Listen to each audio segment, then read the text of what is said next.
students and welcome to the Mantram Academy Lakshya classes second video. In my previous video I have discussed a very important topic and its concept, that was percentage, and now in this video we will practice some question on the previous concept. More or less I will discuss one more concept with you. तो इस previous concept को करने से पहले मैं आप लोगों से रिक्वेस्ट करूंगा कि जो पहले वाला वीडियो था एक बार उसको आप दोबारा से देखें, और जो उसमें चार्ट हमने कहा था basic percentage chart, how to convert percent into fraction, उसको एक बार दोबारा से आप रिवाइज करें. जिन लोगों ने पहला वीडियो नहीं देखा है वो मैंडेटरी उसको जो है जरूर देखेंगे. नाउ अगर हम क्वेश्चंस पे बात करें तो जैसे आप देख रहे हैं क्वेश्चन नंबर 1 लिखता है a number increase by 20 to 1/2%. जब आप किसी नंबर को 20 to 1/2% से इंक्रीज करते हैं गिव्स 98 द नंबर इज. तो कहता है अगर किसी नंबर को 20 to 1/2% से इंक्रीज किया जाए, तो मैंने पहले भी कहा था कि इन क्वेश्चंस में परसेंटेज में मोस्ट ऑफ द टाइम आपको परसेंटेज को फ्रैक्शन में कन्वर्ट करना होगा. How to convert percentage into fraction, ये मैंने पहले कंसेप्ट प्रीवियस वीडियो में आपको बताया था. देखिए वहां भी मैंने आपको ऐसे समझाया था 20 to 1/2% की फ्रैक्शन फॉर्म बनानी है. आप इसको मिक्स फ्रैक्शन से स्प्लिट कर लीजिए 20% प्लस 1/2% में. आप अपने चार्ट को देखिए 20% की जो फ्रैक्शन वैल्यू होती है वो होती है 1/5. लेकिन बेसिक चार्ट में अगर आप देखेंगे तो 1/2% की वैल्यू वहां पर नहीं लिखी गई है. लेकिन मैंने आपको कहा था कि या तो आपको परसेंट की वैल्यू डायरेक्ट मिल जाती है फ्रैक्शन फॉर्म, या आप उसको डिराइव कर लेते हैं. कैसे? जैसे आप देखो 10% की वैल्यू होती है 1/10. 5% की वैल्यू कितनी हो जाएगी? 5% 10% का आधा है, दैट इज 1/20. और 5% का आधा होता है 1/2%, 2.5%, 5% का आधा है, तो इसकी वैल्यू होगी 1/40. तो अगर आप देखें तो 20% is represented by 1/5 and 1/2% is represented by 1/40. अगर आप इसको ऐड करेंगे तो एलसीएम आएगा 40 और ऊपर आपका आ जाएगा 9. इसका मतलब यह हुआ कि 20 to 1/2% की वैल्यू फ्रैक्शन में 9/40 होती है. ये आप कितना तेजी से करेंगे एग्जाम में, this is very important. Now अब इस क्वेश्चन को हम दोबारा पढ़ते हैं. A number increase by 20 to 1/2%. बजाय ऐसे पढ़ने के अब मैं इस नंबर को ऐसे पढ़ता हूं, अ नंबर इंक्रीज बाय 9/40. अगर किसी नंबर को 9/40 से बढ़ाया जाए, इस फ्रैक्शन में जो ये 40 है इसको थोड़ी देख ले ओरिजिनल नंबर मान लीजिए, और ये जो 9 है इतने से इसको बढ़ाया गया. यानी अगर 40 को किससे बढ़ाया जाए? 9 से. उसने कहा था 20 to 1/2% से बढ़ाया जाए, यानी 9/40 से. यानी अगर 40 को 9 से बढ़ाए तो आंसर कितना आना चाहिए? 49. लेकिन वो कहता नहीं, आंसर कितना आना चाहिए? 98. एग्जामिनर कह रहा है अगर 20 to 1/2% से बढ़ाए यानी 9/40 से बढ़ाए तो वैल्यू 98 आनी चाहिए. जबकि मेरे हिसाब से अगर मैं 40 को 9 से बढ़ाऊं तो वैल्यू 49 आती है. What is the original number? ये न्यू नंबर है हमारा. तो ओरिजिनल नंबर कैसे निकालेंगे? हम यहां से कंपैरिजन करेंगे. जब हम 9 से बढ़ा रहे थे तो 49 आ रहा था. जब नया नंबर 49 था तो ओरिजिनल नंबर कितना था? 40. जब नया नंबर बढ़कर के 98 होगा तो ओरिजिनल नंबर कितना रहा होगा? 80. So correct answer will be 80. जैसे दूसरा क्वेश्चन देखिए, इससे और क्लियर होगा आपको. After giving a festival offer of 5%. एक फेस्टिवल ऑफर आपको 5% का मिला. 5% की फ्रैक्शन वैल्यू बनाइए 1/20 होती है. A TV set cost ₹9595. तो एक टीवी जो है वो आपको 9595 का पड़ता है. इट्स एक्चुअल प्राइस वॉज, इसका एक्चुअल प्राइस क्या था? एक्चुअल प्राइस जो है 5% को आप 1/20 लिख सकते हैं. यानी अगर वो कहता है कि फेस्टिवल ऑफर 5% का था तो मैं ये भी कह सकता हूं कि फेस्टिवल ऑफर 1/20 का था. 20 जो है ये आपका ओरिजिनल प्राइस दिखाता है. यानी 20 पर फेस्टिवल ऑफर में 1 रुपए की छूट मिली. यानी जो एक्चुअल प्राइस था वो अगर 20 था तो आपको जो कॉस्ट पड़ी वो पड़ी 20 में 1 कम, दैट इज 19. लेकिन किताब वाला कह रहा कि जो कस्टमर को पड़ा, आपको जो पड़ा वो पड़ा 9595 का. तो आपको बताना है एक्चुअल कॉस्ट क्या थी. अब यहीं से कंपेयर कर लीजिए. जब एक्चुअल कॉस्ट आपको, आप अगर देखें जब आपको 19 का पड़ा तो एक्चुअल कॉस्ट कितनी थी? 20. जब आपको 9595 का पड़ेगा तो एक्चुअल कॉस्ट कितनी रही होगी, ये कट जाएगा और इसको अगर आप सॉल्व करेंगे तो आपका आंसर आ जाएगा 10,100। तो ये जो क्वेश्चंस हैं इनमें जैसे मैं आपको पहले से ही कह रहा हूं कि आप कितनी तेजी से जो परसेंट आपको दिया गया है उसकी फ्रैक्शन फॉर्म बनाते हैं, that is very important. Come to the third question, तीसरे क्वेश्चन को देखिए। In an examination 35% of the students pass, किसी एग्जाम में 35% स्टूडेंट पास हुए। अब 35% की फ्रैक्शन फॉर्म बनाइए। देखिए 35% को हम क्या लिख सकते हैं, 30% प्लस 5%। अब 30% को हम कैसे करेंगे, 10% की वैल्यू कितनी होती है, 10% की वैल्यू होती है 1/10। तो जो 30% होगा वो 10% का 3 टाइम होगा, यानी इसकी वैल्यू हो जाएगी 3/10। और 5% की वैल्यू होती है 1/20। अगर आप इसको सॉल्व करेंगे तो सॉल्व करके देखिए, एलसीएम आपका 20 आ गया और ऊपर जब आप इसको सॉल्व करेंगे तो वैल्यू विल बी 7/20। तो इसका मतलब इन an examination 35% of the student पास, तो मैं इसको 35% को रिप्रेजेंट करता हूं 7/20।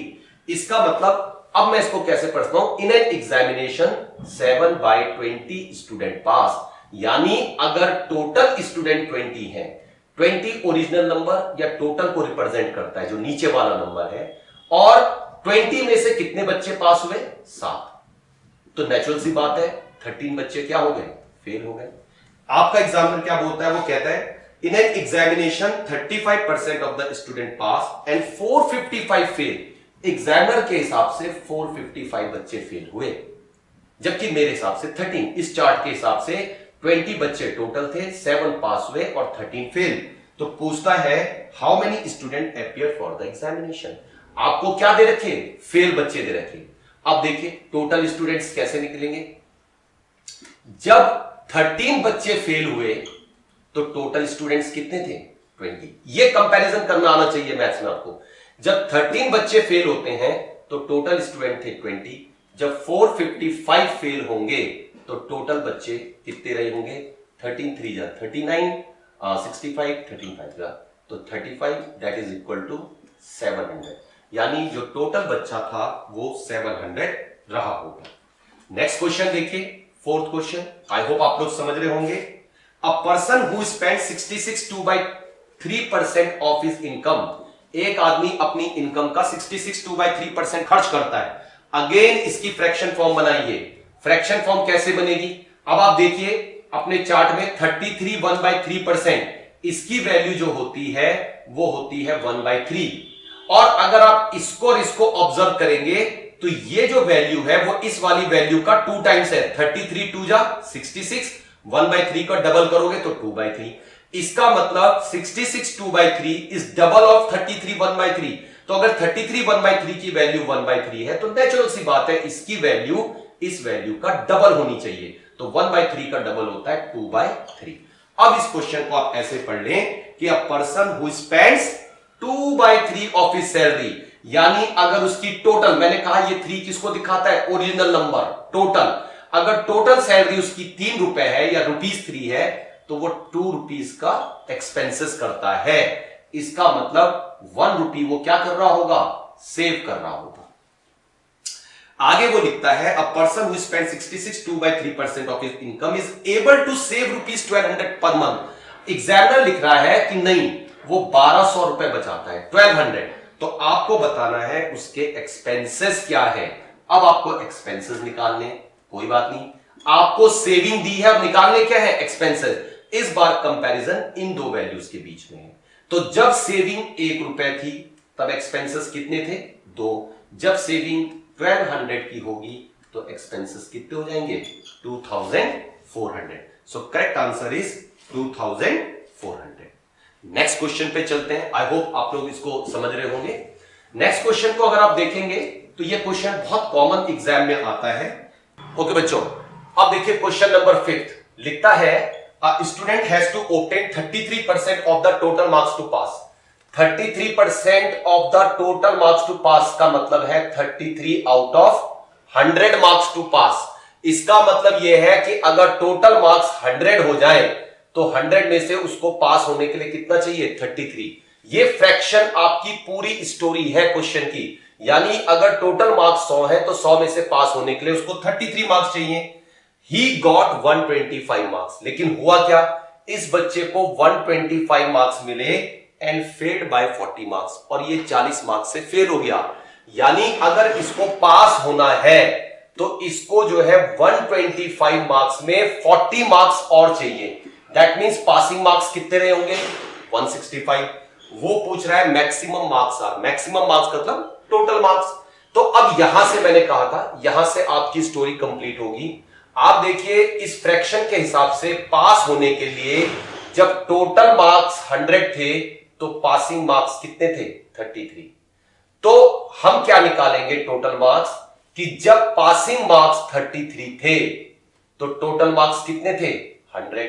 जब पासिंग मार्क्स 165 होंगे तो इसका मतलब टोटल मार्क्स रहे होंगे 500। So in this way you can compare the things and find out the answer. Question number 6 देखिए, एग्जाम में आया हुआ क्वेश्चन है। 1 bacteria splits into 8 bacteria of the next generation. क्या मतलब, एक बैक्टीरिया जो है, 1 bacteria can reproduce how many bacterias, 8 bacterias, but due to environment only 50% of one generation can produce the next generation। कहता है लेकिन environment के कारण केवल 50% जो इसकी जनरेशन है, 50% जो बैक्टीरिया है वो आपका नेक्स्ट जनरेशन प्रोड्यूस करते हैं। यानी अगर एक बैक्टीरिया हमारे पास था तो उससे कितने बैक्टीरिया रिप्रोड्यूस होंगे, 8 में से 50% माने 1/2, 50% ही जो है आपका नेक्स्ट बैक्टीरिया क्या करेंगे, प्रोड्यूस करेंगे। बाकी के जो 50% है, 8 का 50% कितना होता है, 4, तो 50% यानी 4 बैक्टीरिया आगे रिप्रोड्यूस करने की स्थिति में, बाकी नहीं है। जो ये 1 है इससे कितने बैक्टीरिया प्रोड्यूस हुए, 8। इनमें से 50% यानी इसका आधा जो है नेक्स्ट जनरेशन में रिप्रोड्यूस कर सकते हैं। और ये जो 4 है जब ये नेक्स्ट जनरेशन में रिप्रोड्यूस करेंगे तो इनमें से हर बैक्टीरिया 8 प्रोड्यूस करेगा। तो इस 4 से कितने बनेंगे, 4 8 जा 32 बैक्टीरिया।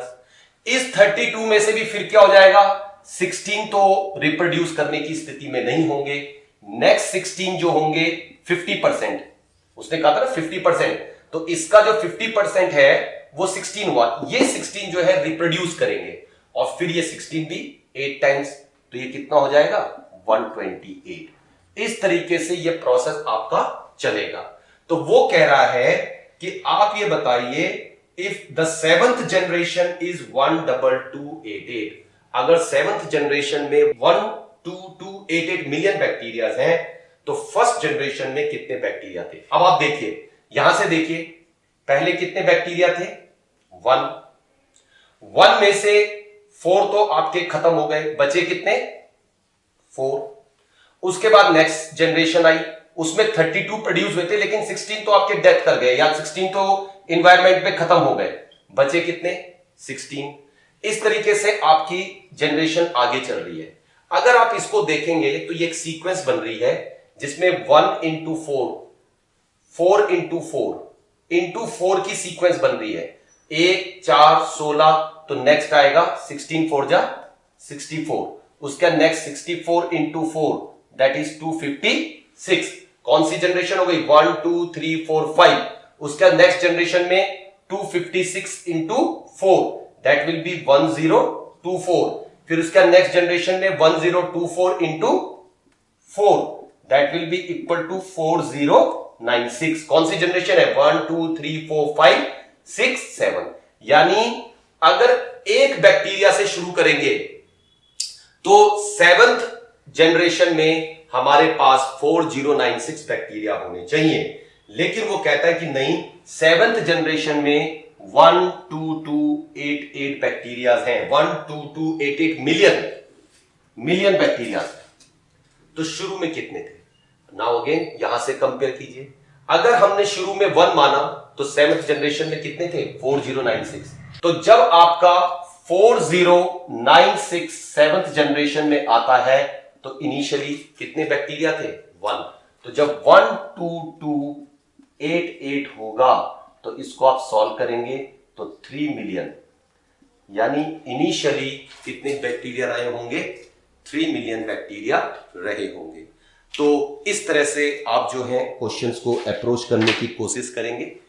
इनिशियली मैंने आप लोगों को कहा था कि today we will also discuss one more concept, पर मुझे लगता है कि आज हम नए कंसेप्ट को ना डिस्कस करके कुछ क्वेश्चंस जो अभी हमने प्रैक्टिस करें इस पे बेस कुछ और क्वेश्चन हम लोग प्रैक्टिस करें। I have drop some questions for you people in description box and there also I have mention WhatsApp link also. तो अगर आप लोगों के उन क्वेश्चंस में कुछ प्रॉब्लम आती है, कुछ सजेशन है, तो आप उस व्हाट्सएप लिंक पे अपनी प्रॉब्लम रेज कर सकते हैं, सजेशन दे सकते हैं। And very soon I will be with my third video in which I will discuss the next concept. उस नेक्स्ट कंसेप्ट को उसमें डिस्कस कर लेंगे और आई होप कि आप लोग थोड़ा सा इस पे रुचि लेंगे और अपने जो भी चीजें हैं, जो भी डाउट्स वगैरह है वो रेज करेंगे। Thank you.